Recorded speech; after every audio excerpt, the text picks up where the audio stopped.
Coba perhatikan di rumah sakit.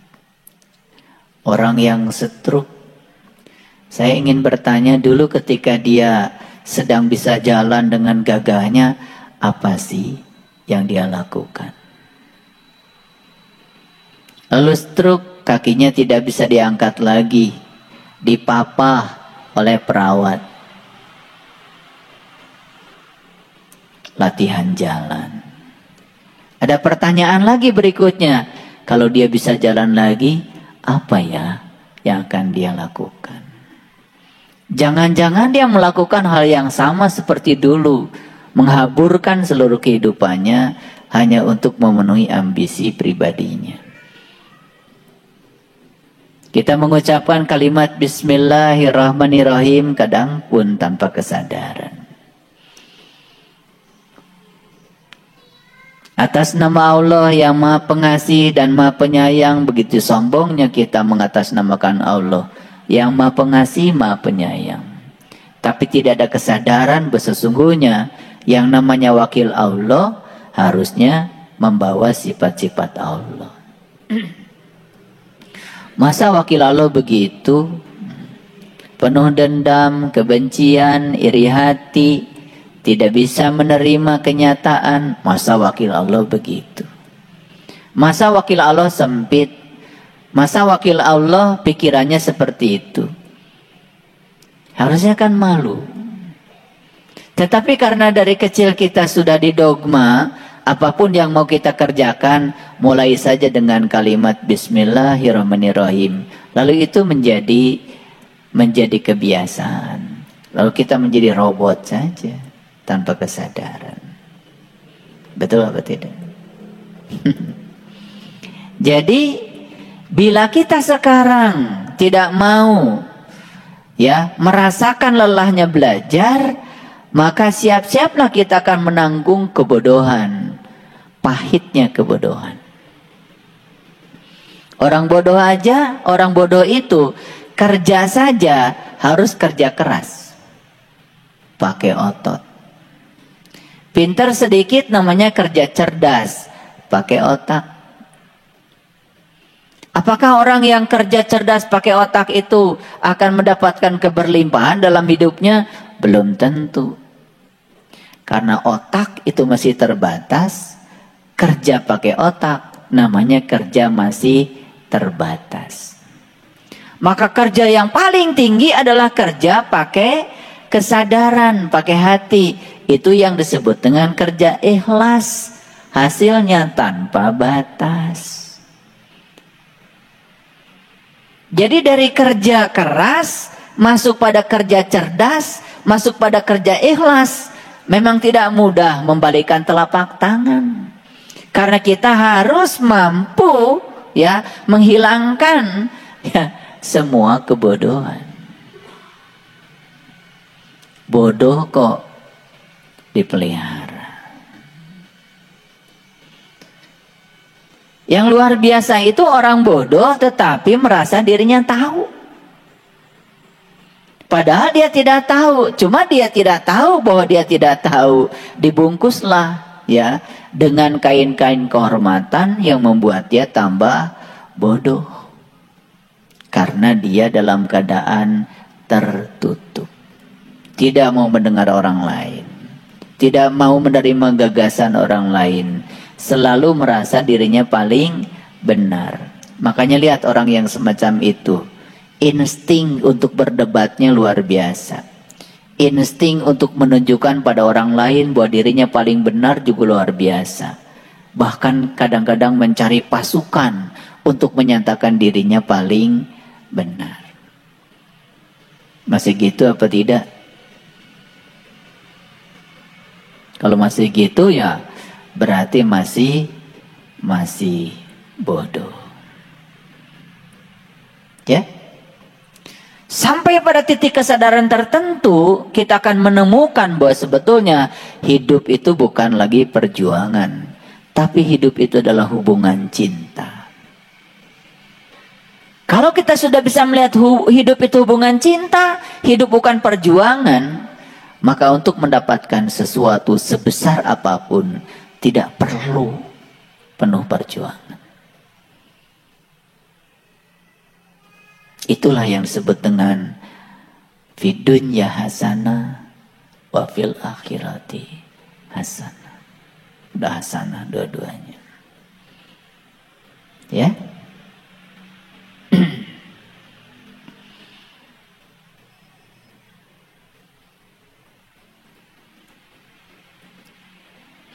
Semua orang ingin agar kehidupannya lebih baik.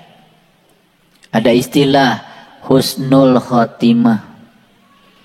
Semoga husnul khotimah. Jadi husnul khotimah itu sempurna di akhirnya. Bagaimana kita bisa husnul khotimah kalau kita tidak mampu memberangus kebodohan yang ada dalam diri kita sendiri?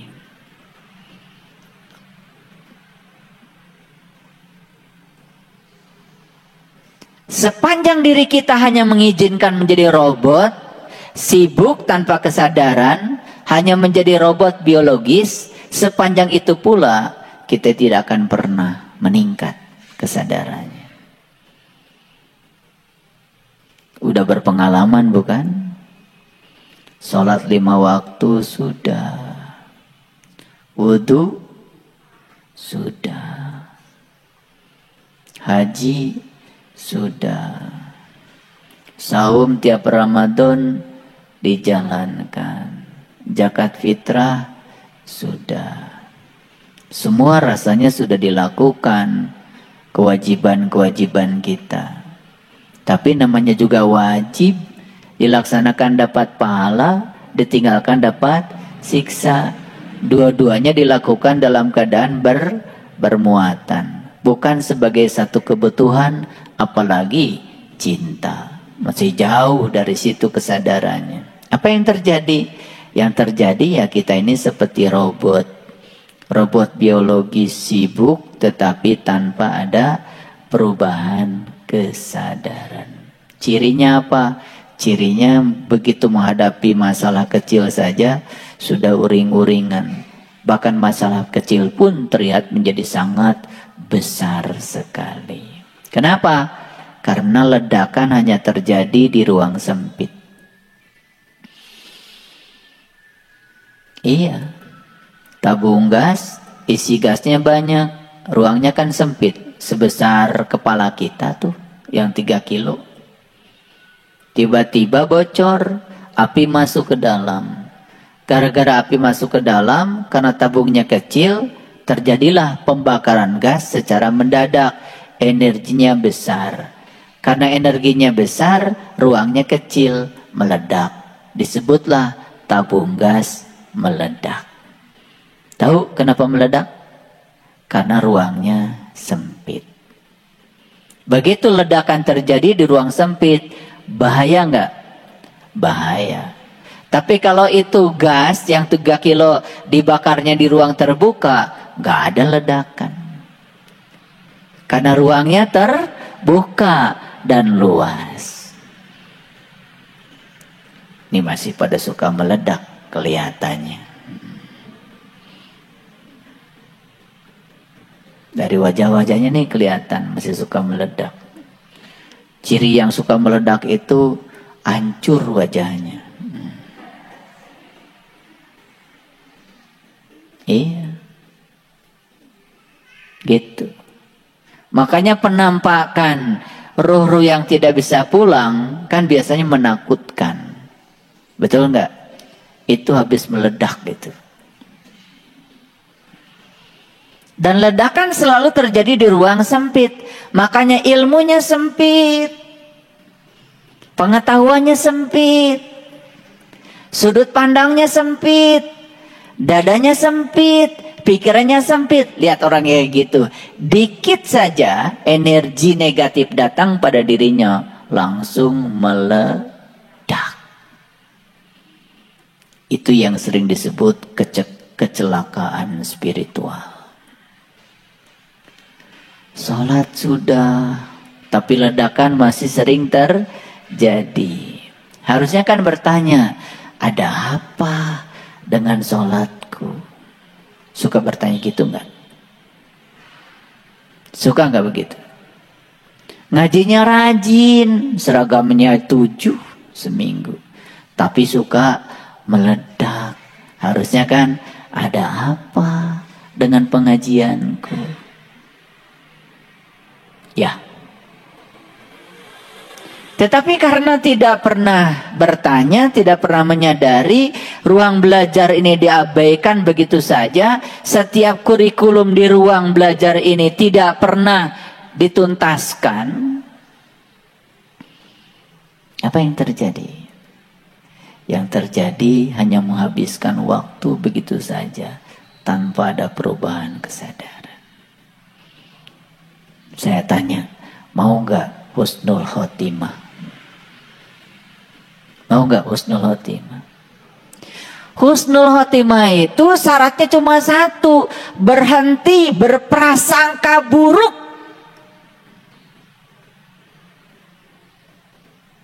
Yang namanya berprasangka, prasangka baik saja jelek, apalagi prasangka buruk. Prasangka itu persepsi. Dalam bahasa Quran disebutnya dzon.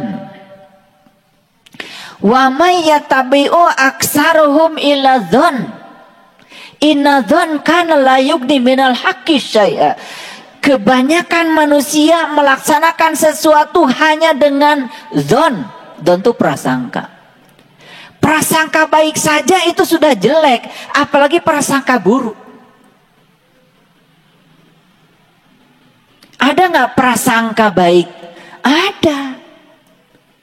Persepsi, ilusi pikiran yang dianggap kebenaran itu juga prasangka. Cuman kategorinya prasangka baik. Jadi kalau prasangka yang baik saja jelek. Apalagi yang jelek. Bagaimana bisa husnul khotimah kalau apapun yang kita lakukan cuman atas dasar prasangka. Prasangka itu bahasa Qur'annya dzon. Dan Quran mengatakan wa may yattabi'u aksaruhum. Kebanyakan manusia 99% dalam kehidupannya menjalankan sesuatu hanya dengan prasangka. Jadi prasangka itu kalau bahasa orang Jakarta itu kali aja.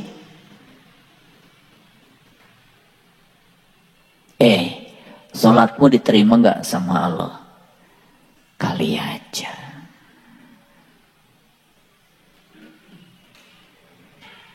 Prasangka bukan itu? Prasangka.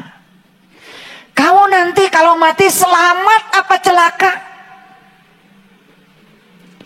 Kali aja. Nah kali aja tuh dibungkus pakai kain kehormat. Namanya wallahu alam. Itu kain kehormatannya. Habis ngomong menceramahi orang. Banyak ayatnya. Dipungkas dengan wallahu alam.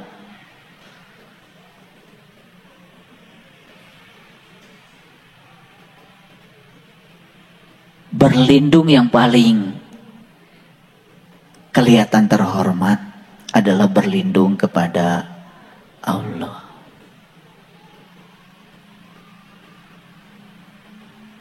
Makanya suka ada kata-kata begini kan, kalau salah dari diri saya, kalau benar dari diri Allah. Jadi kamu dari tadi ngomong yang menurut kamunya berarti salah semua dong. Betul nggak? Kan suka ada begitu bahasa basinya kan, yang benar dari Allah, yang salah dari saya. Lo kan dari tadi yang ngomong kamu. Berarti yang kamu omongkan ya salah semua. Nah, supaya terlihat hormat, terlindungi, wallahu alam bimuradi, kan begitu. Karena semua yang diomongkan prasangka. Tidak ada pengalaman pribadi yang disampaikan pada orang lain. Semuanya ilmu katanya kok. Jadi prasangka itu bahasa Inggrisnya susuganan. Tahu ya? Lah kalian ini kan mantan-mantan susuganan. dari dulu, ya toh? Iya. Kumangke. Itu prasangka. Yang baik saja sudah jelek, apalagi yang buruk. Bagaimana Anda bisa husnul khotimah, ingin baik di akhirnya? Masih menggunakan prasangka. Jadi kalau ingin husnul khotimah, bebaskan dirimu dari prasangka. Bebas dari prasangka, itu yang disebut dengan iman. Iman boleh diartikan percaya, boleh. Believe, be. Kamu harus menjadi, ya menjadi. Kalau ingin mengimani imannya Musa, ya harus menjadi Musa. Kalau ingin mengimani imannya Ibrahim, harus menjadi Ibrahim. Learning to be. Menjadi. Kalau menjadi, ya mengalami. Kalau mengalami, bebas dari prasangka. Jadi nggak husnul khotimah. Jadi. Kebalikan husnul khotimah apa tuh? Su'ul khotimah. Oh, pinter-pinter ya ini bahasa Arabnya ya. Jelek di akhirnya. Jadi artinya sepanjang kita beragama pakai prasangka, jelek di akhirnya. Paham? Ya? Oke. Oleh karena itu, maka kita harus punya ilmu. Tapi hati-hati, ilmu itu bukan untuk dihafal. Karena ilmu yang sebenarnya itu adalah untuk dipraktekkan agar memberi manfaat. Makanya ngaji dengan saya, jangan menjadi kolektor ilmu. Ya? Saya cuma bisa Quran satu ayat aja, Bismillahirrahmanirrahim. Gak apa-apa, gak usah 30 juz. Tapi dipraktekkan. Coba kalau dipraktekkan. Kullu amrin tibalin la yubda'u fi basmalah fahuwa aqta. Setiap pekerjaan yang tidak dimulai dengan atas nama Allah, putus tidak menjadi amal. Coba, setiap pekerjaanmu sadari atas nama Allah. Gimana caranya? Saya kerja bukan atas nama uang. Saya kerja bukan atas nama kebutuhan. Saya bekerja bukan karena takut kekurangan. Saya bekerja bukan karena anak saya tidak takut kelaparan. Tapi saya bekerja atas nama Allah. Karena saya percaya saya datang ke semesta ini untuk menjadi kepanjangan tangan Allah. Menyampaikan cinta kasih Allah. Uang itu bagi saya adalah hadiah dari semesta. Karena pelayanan saya kepada orang. Keren gak kalau begitu? Keren gak? Kalian baca Bismillahirrahmanirrahim udah lakoh banget. Begitu ditanya kenapa Anda bekerja? Ya kalau saya nggak kerja, anak saya gimana makannya? Jadi seperti dia yang ngasih makan sama anaknya, bukan Allah. Sombong gak? Sombong gak? Lah itu namanya ilmunya sudah ada, tetapi tidak dipraktekkan karena tidak mengerti. Karena dalam dirinya ada yang bernama kebodohan. Ya pahit jadinya.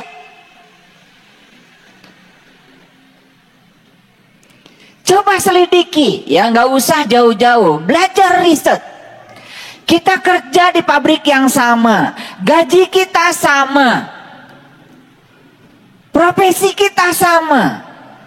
Bedakan coba niat kita.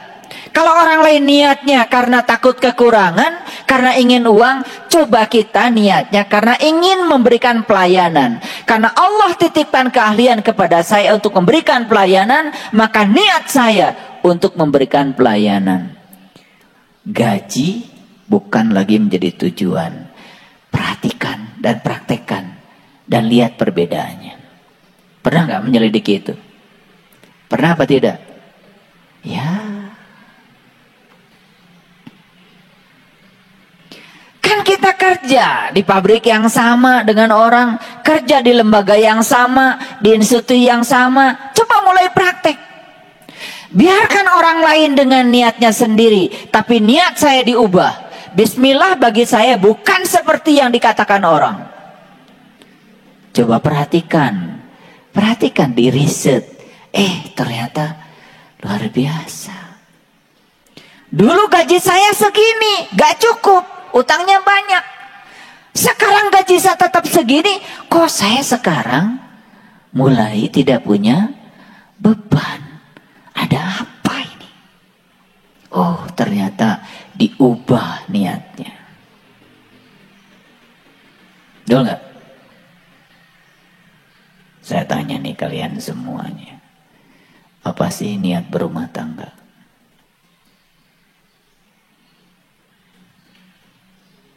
Apa? Ini udah kawin berapa tahun, ditanya niat rumah tangga masih bingung. Ya toh? Bingung, semuanya bingung. Ya. Makanya dulu waktu masih lajang ingin rumah tangga. Setelah rumah tangga ingin pisah.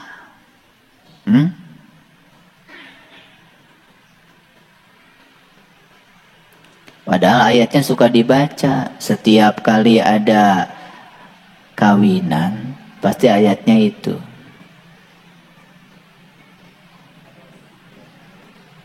Apa tuh? Wa min ayatihi an khalaqalakum. Kan gitu ayatnya. Ya toh? Suka dengerin ayat itu? Pasti. Pokoknya nikahan dimanapun di Indonesia ayatnya pasti itu. Kayaknya nggak ada ayat lain seakan-akan. Sudah jadi paten. Dan di ayat itu dikatakan ajwaja, kan gitu. Tahu ajwaja artinya apa? Pasangan. Tahu artinya pasangan apa? Ada nggak? Mur dengan mur. Ada nggak? Baud dengan baud. Coba mur dengan mur jadi apa? Baud dengan baud jadi apa? Coba kalau mur dengan baud saling menguatkan, bukan? Betul nggak? Iya. Ada dua logam mau ditempel. Logam yang satu dilaskan mur. Di logam yang satu dilaskan baud. Ketika mur ketemu baud, pasangan bukan? Saling apa? Saling menguatkan. Saling melengkapi. Beda nggak mur dengan baud? Beda. Begitu nikah, rumah tangga pengen sama. Mur sama mur, baud sama baud. Nyambung nggak kira-kira? Sadar nggak kalau kalian itu berbeda? Sadar nggak? Sadar nggak kalau kalian itu pasangan? Sadar. Pasangan itu positif negatif. Nggak ada beli sendal kanan-kanan. Coba kalau pakai sepatu kanan-kanan gimana tuh? Labuh wae. Betul nggak? Gimana kalau kiri-kiri? Jadi begitu ingin kanan-kanan, ingin kiri-kiri, tidak bisa menerima kanan-kiri, tidak bisa menerima pasangan. Berarti kita ini sedang melanggar hukum alam. Padahal ayatnya ajwaja. Gak pernah dibahas ayat itu. Betul nggak? Yang dibahas teh sakinah, mawadah, warohmah, sakinah, mawadah, warohmah. Barijeng teh ngarti sakinah teh naon? Itulah kebodohan, pahit. Tapi begitu pintar sedikit, oh ternyata saya dengan istri saya itu pasangan. Dan silahkan diri, tidak ada yang cerewet nikah dengan yang cerewet. Dan tidak ada yang diam nikah dengan yang diam. Gak ada. Yang cerewet itu pasti nikah sama yang diam. Betul nggak?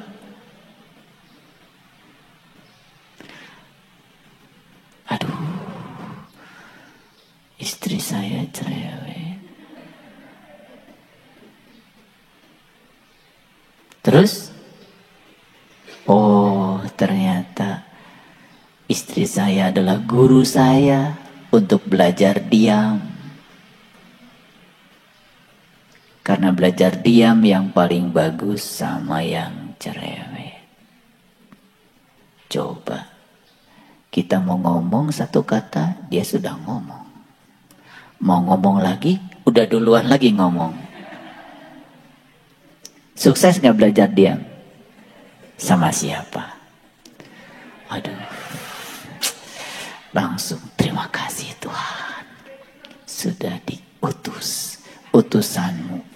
Seorang manusia cerewet pasanganku. Lewat dia aku belajar diam. Gitu enggak? Tapi karena tidak ada kesadaran kurang pinter. Jadi akhirnya apa? Begitu cerewet, abang wais ya.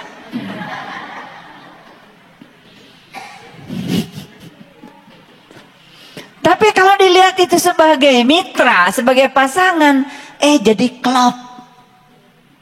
Akhirnya bikin puisi. Kamu dan aku seperti mur dan paut. Gitu kan puisinya. Kita saling menguatkan. Wih, keren. Karena kata Allah kita ini adalah aju aja. Gitu enggak? Boro-boro. Ngerti gitu? Betul enggak? Iya. Yang terjadi adalah membangun neraka. Karena kalau mur dengan mur, baut dengan baut, ya pakai truk. Nggak nyambung. Makanya saya mau bikin pelatihan. Ya, BSI mau bikin pelatihan khusus untuk menangani persoalan relationship. Untuk pengantin baru sekaligus juga pengantin yang sudah bari dan basi.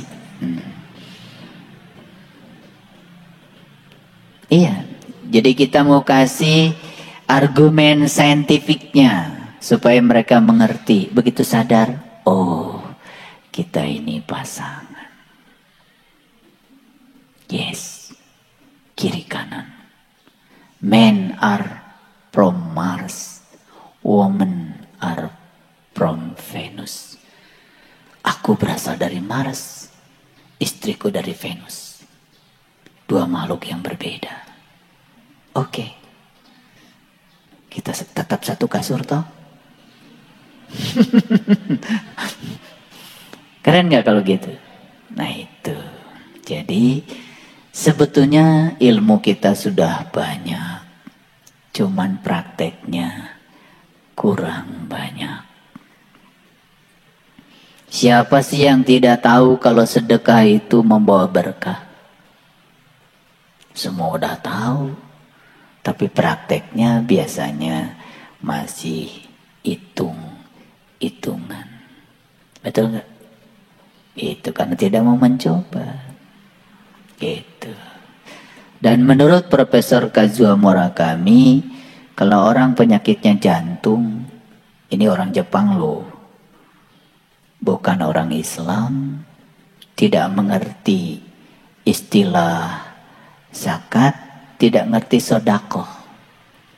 Tapi beliau cuma mengatakan orang-orang yang penyakitnya jantung ternyata penyebabnya adalah kurang berbagi.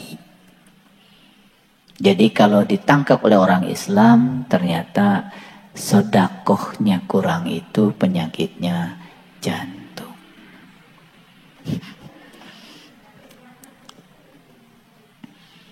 Ini kalian ini setiap Rabu kan datang ke sini. Kemudian saya kasih nasihat.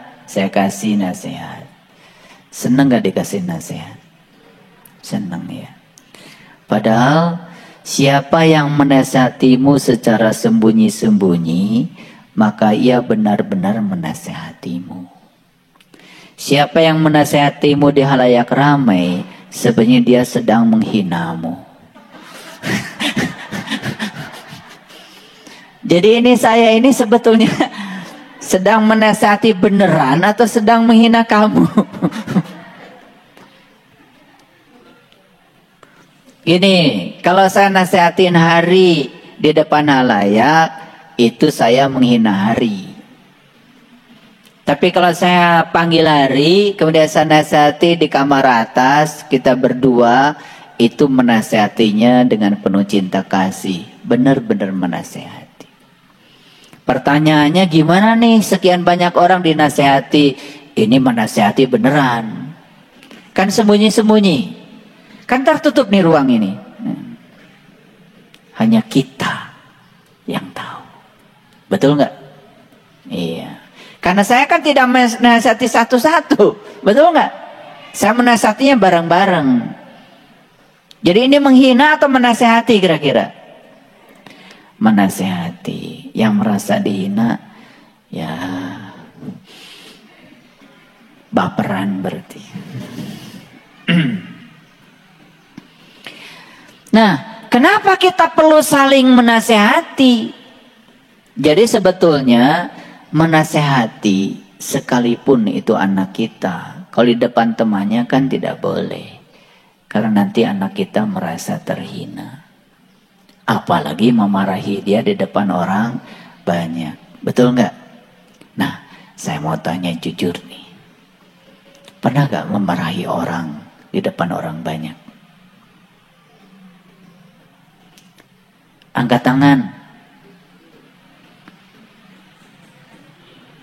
Kok sedikit ya? Ternyata yang jujur di ruangan ini cuma sedikit ya. Atau memang tidak pernah? Itu berarti senang saya. Ya. Memarahin orang di depan umum. Kira-kira menghina atau apa istilahnya yang paling tepat? Karena menasihati orang saja di depan umum itu sudah menghina.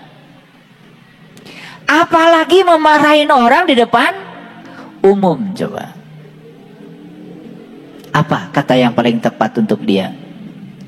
Menghina atau merendahkan? Merendahkan.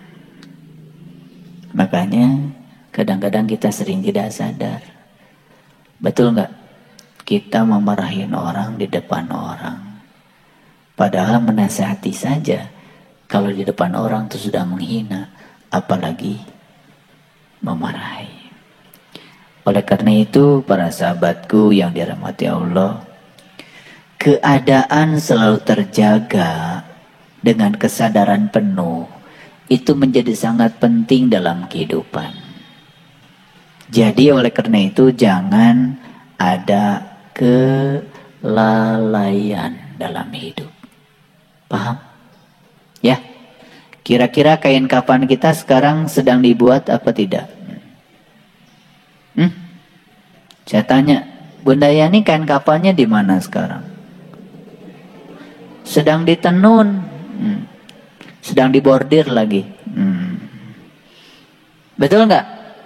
Jadi aneh sekali kalau manusia dalam hidup di usia seperti kita sekarang ini masih lalai dalam kehidupan. Padahal kain kafan sudah disiapkan buat kita. Setuju nggak? Oke. Oleh karena itu, mari kita selalu terjaga, selalu sadar. Itu sebabnya kita diberikan namanya qalbu. Qalbu itu adalah tempat kita untuk menyaksikan akhirat. Jadi akhirat itu nanti atau sekarang? Sekarang. Di mana kita menyaksikan akhirat? Di qalbu. Makanya ada kata-kata orang tua, bagus. Kalau kamu ingin jumpa dengan Tuhan, ya mati dulu. Kalau kamu ingin ke akhirat, ya mati dulu. Nah, cuman kata-kata leluhur kita itu sering diartikan salah. Dianggapnya matinya mati beneran. Padahal kata Nabi, mut anta qabla mut. Kamu harus belajar mati selagi hidup. Nah, kata orang tua, kita di tanah Jawa ini kan harus belajar mati sajroning urip. Bahasanya orang Bandung, sing bisa nganjang kapageto. Itu sebetulnya. Jadi, ya, kita ini bisa menyaksikan akhirat di mana? Di kolbu. Gimana caranya? Apa sih akhirat itu? Kan akhirat itu terminal terakhir. Sekaligus juga terminal awal. Inna lillahi wa inna ilaihi roji'un. Sesungguhnya kita berasal dari Allah. Dan kita kembali kepada Allah. Jadi terminal terakhir kita siapa? Allah. Berarti akhirat apa? Ulangi lagi, belum bisa menjawab. Terminal terakhir kita adalah Allah. Betul? Kan asal dari Allah, kembali kepada Allah. Inna lillahi wa inna ilaihi roji'un. Jadi terminal terakhir kita apa? Allah. Terminal terakhir kita itu akhirat. Jadi akhirat adalah Allah. Jadi kolbu itu tempat menyaksikan akhirat. Terminal terakhir, tempat kita pulang. Oh, ke situ kita akan pulang. Karena sudah tahu jalan pulangnya dari sekarang. Saat mati beneran, kita nggak akan kemana-mana. Pulang ke tempat asalnya. Ke akhirat.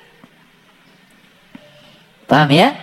Makanya ya, kata leluhur kita, jadikan saja akhirat itu di kolbumu. Dunia di mana? Dunia di tanganmu.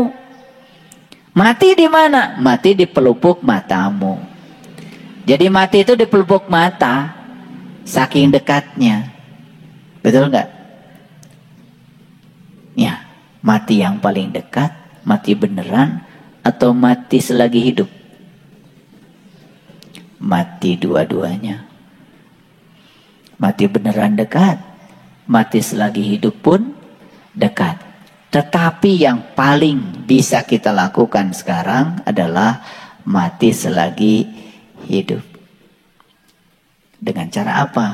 Dengan cara meniti ke dalam diri agar kita bisa menemukan akhirat di sini, saat ini, sekarang. Jadi dalam buku ya R.A. Kartini kan beliau menulis menyusuri kegelapan untuk mendapatkan terang. Tapi di Indonesia kok terjemahannya jadi habis gelap terbitlah terang. Padahal aslinya buku itu bahasa Belanda. Dan saya pernah bertanya seseorang yang mengerti bahasa Belanda, ini terjemahnya benar gak? Habis gelap terbitlah terang. Karena bagi saya itu kok nggak nyambung. Ternyata kata orang yang mengerti bahasa Belanda, terjemahan yang sebenarnya itu adalah menyusuri kegelapan untuk mendapatkan terang. Jadi untuk mendapatkan terang itu gak apa-apa kita menyusuri kegelapan. Setiap orang suci mungkin pernah punya masa lalu. Dan setiap orang jahat juga punya masa depan. Gak apa-apa kalau kita pernah menyusuri kegelapan. Yang penting berakhir dengan terang. Paham maksud saya? Ya, kan ini kan bekas-bekas manusia yang sudah menyusuri kegelapan. Betul nggak?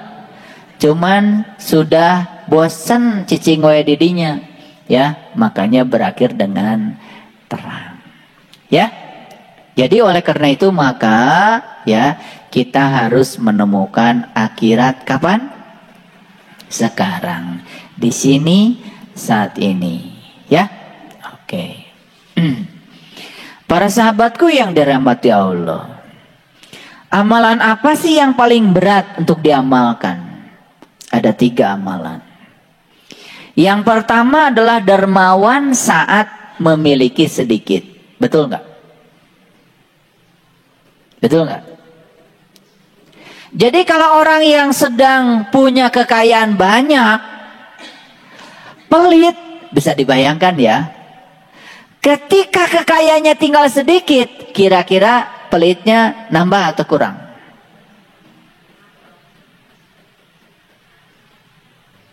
Ketika kekayaannya banyak, pelit.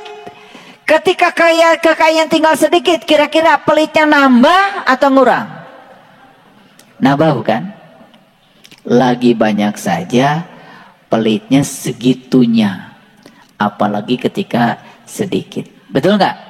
Makanya dermawan saat memiliki sedikit itu yang paling susah. Dan saya sering mengalami situasi seperti itu. Ada saja yang diutus Allah datang ke rumah. Gak datang ke rumah pakai WA. Betul gak? Iya. Punya duit 500.000. Ada orang gak punya beras. Saya tanya, berapa anggota keluargamu? 11 orang. 11. Kirim 50, gak cukup. 100, besok minta lagi. Repot-repot. Kirim aja 1 karung. Berat gak kira-kira?